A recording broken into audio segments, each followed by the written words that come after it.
ஓம் முருகா போற்றி போற்றி. என் அன்பு குழந்தையே,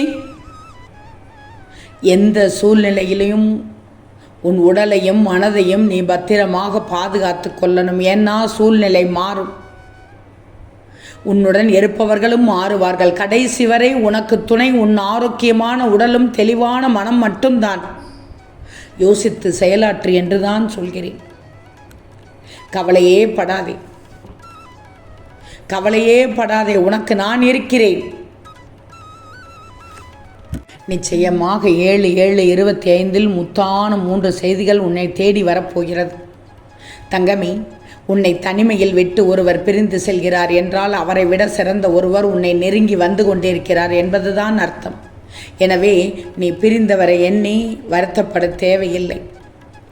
குளத்து நீர் முழுக்க கொப்பளித்து கொட்டினாலும் சொட்டு நீரும் ஒட்டாத தாமரை இலையில் அதுபோல் உனக்கு எந்த சூழ்நிலை வந்தாலும் கெட்ட எண்ணம் சேரக்கூடாது உன் நினைவில். மற்றவர்கள் எப்படி வேண்டுமானாலும் இருந்துட்டு போகட்டும்.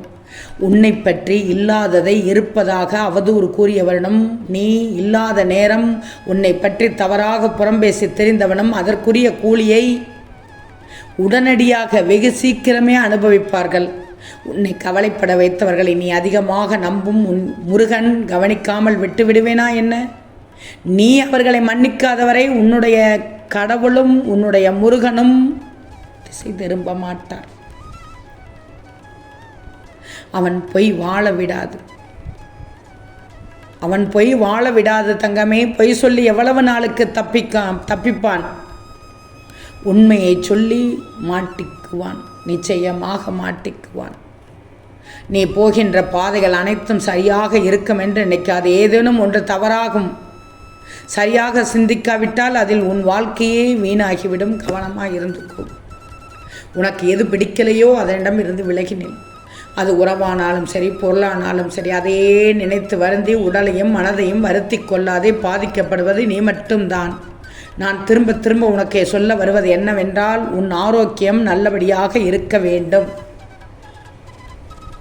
வாழ்க்கையில் விட்டு போன பொய்யான உறவுகள் மீண்டும் தொடரும் நிலை வந்தால் வேண்டாம் என்று ஒரு மனதாக முடிவெடுத்து விடு. ஏன்னா வார்த்தைகளில்தான் மாற்றம் இருக்குமே தவிர மனதில் அதே அழுக்கு அவர்களிடம் இருக்கும். கொஞ்சம் யோசி, நிதானமாக யோசி, பொறுமையோடு யோசி, நம்பிக்கையோடு யோசி. மறக்க முடியாது விட்டால் மனதில் நீ நிம்மதியை இழக்காதே. கிடக்கட்டும், விட்டுவிடு. காலப்போக்கில் அது காணாமல் போய்விடும். ஒன்று தெரியுமா? வருமானம் குறைவுனாலும் நீ மனதார வயிறார உண்ணு. வாழ்நாள் குறைவானாலும் நோயில்லாத உடலை கொடு. வசதி குறைவானாலும் அன்பான உறவை கொடு. பணம் குறைவானாலும் பக்தி செலுத்தும் மனதை கொடு. பிறர் வழியை தன் வழியாக உணர்வை கொடு. உறவுகள் குறைவானாலும் உயிர் தரும் நாட்களை கொடு என்று என்னிடம் எத்தனை முறை வேண்டினாய் தங்கமே.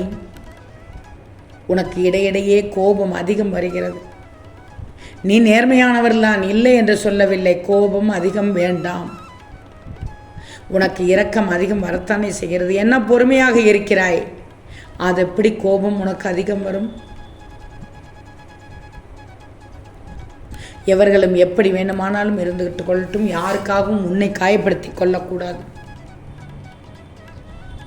உன் வாழ்க்கையில் உன் துணை நீ மட்டும்தான். மற்றவர்கள் வருவார்கள், போவார்கள், விலகுவார்கள், வருவார்கள், சேருவார்கள். அவர்களை நிரந்தரம் இல்லை. நீ யாரையும் ஏமாற்றும் எண்ணத்தோடு பழகவில்லை. உறவாக இருந்தாலும் நட்பாக இருந்தாலும் உண்மையாக பழகுகிறாய். உன் உண்மைதான் அழியாத சொத்து, உன் நேர்மைதான் அழியாத சொத்து. காலம் செல்ல செல்லத்தானே அதனுடைய மகத்துவம் தெரிகிறது. நீ வைரமாக இருந்தாலும் தேவையில்லாதவர்கள் கையில் கிடைத்தால் கூழாங்கல் தான். நீ கூழாங்கல்லாக இருந்தாலும் தகுதி இல்லாதவர் உள்ளவர் கையில் கிடைத்தால் வைரமாக மாற்றப்படுவாய். உன் மதிப்பு உன்னை மட்டும் சேர்ந்தது அல்ல, நீ சேரும் இடத்தையும் சேர்ந்தது. மனதில் ஏன் அழுத்தத்தை வைத்திருக்கிறாய்? உனக்கு ஒரு சுபாவம் உண்டு. அப்படின்னா அதை அப்படியே ஏற்றுக்கோ.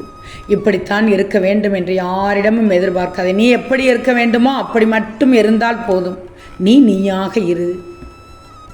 இன்பமும் துன்பமும் கலந்த இந்த வாழ்க்கையில் துன்பம் ஏற்படும் போது தாக்கு பிடிப்பவன் மட்டும்தான் இன்பத்தை அடைகிறான்.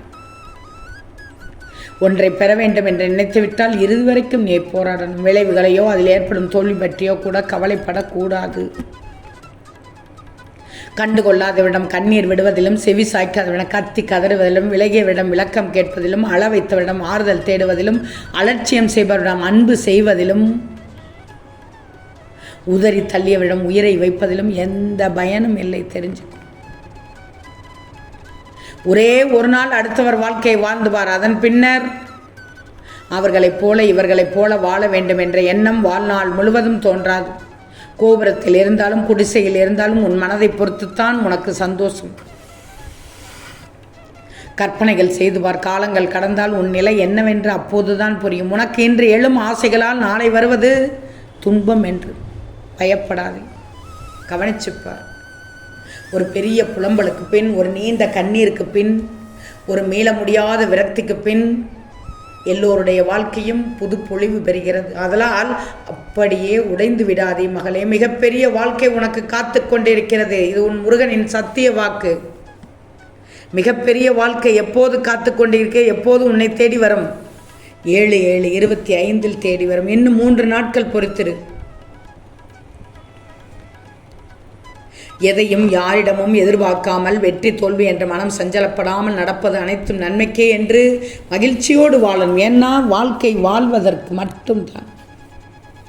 மறக்க முடியாதவற்றால் மனதில் நீ நிம்மதியை இழக்காதே. கிடக்கட்டும், விட்டுவிடு. காலப்போக்கில் அது அதுவாக மாறிவிடும். எதற்கு நீ தொலைந்து போன நாட்களை தேடுகிறாய்? இனி வரப்போகும் நாட்களை இன்பமாக்க என்ன செய்ய வேண்டும் என்று பார். சில பெறுதலும் சில மறைதலும் இருந்தால்தான் வாழ்க்கை சுவராசியமாக இருக்கும். நடுவானில் பறக்கும் பறவையின் இறகு ஒன்று விழுவதால் அது பறப்பதை நிறுத்தாது. இடையில் வந்தவர்கள் இடையில் போவதற்கெல்லாம் ஏன் உன் பயணத்தை நிறுத்த வேண்டும்? பழையதை மறக்காமல் நீ நடந்தால் உன் பாதை தெளிவாக சென்று கொண்டே இருக்கும். யாரை எங்கே நிறுத்த வேண்டும் என்பதை விட நீ எங்கே நிற்க வேண்டும் என்று உணர்ந்து கொள்வதுதான் தனி சிறப்பு, மிகச் சிறப்பு. முற்றுப்புள்ளியாக மட்டும் இருந்து விடாதே. முயன்று சிறு கதிராக மாறு. கதிரானோம் என்ற கர்வத்தை விட்டு உன்னை கரைத்து உன்னத ஓவியமாக மாறு. முயன்று பார். முடியாததும் முடியும் தங்கமி. இந்த முருகன் நீ கேட்டதை தரவில்லை என்று கவலைப்படாமல், கெட்டதை தரவில்லை என்று மகிழ்ச்சி கொள். இருப்பதை கொண்டு மகிழ்ச்சியோடு வாழ். இல்லாததை நினைத்து கவலைப்படக்கூடாது. உன்னை படைத்த கடவுளுக்கு தெரியும் உனக்கு எந்த நேரத்தில் எது தேவை என்று. இந்த முருகன் மேல் நம்பிக்கையோடு இருந்தால் உனக்கு படபடப்பு இருக்காது. தேவையில்லாததை நினைக்க மாட்டாய். ஓம் முருகா போற்றி போற்றி.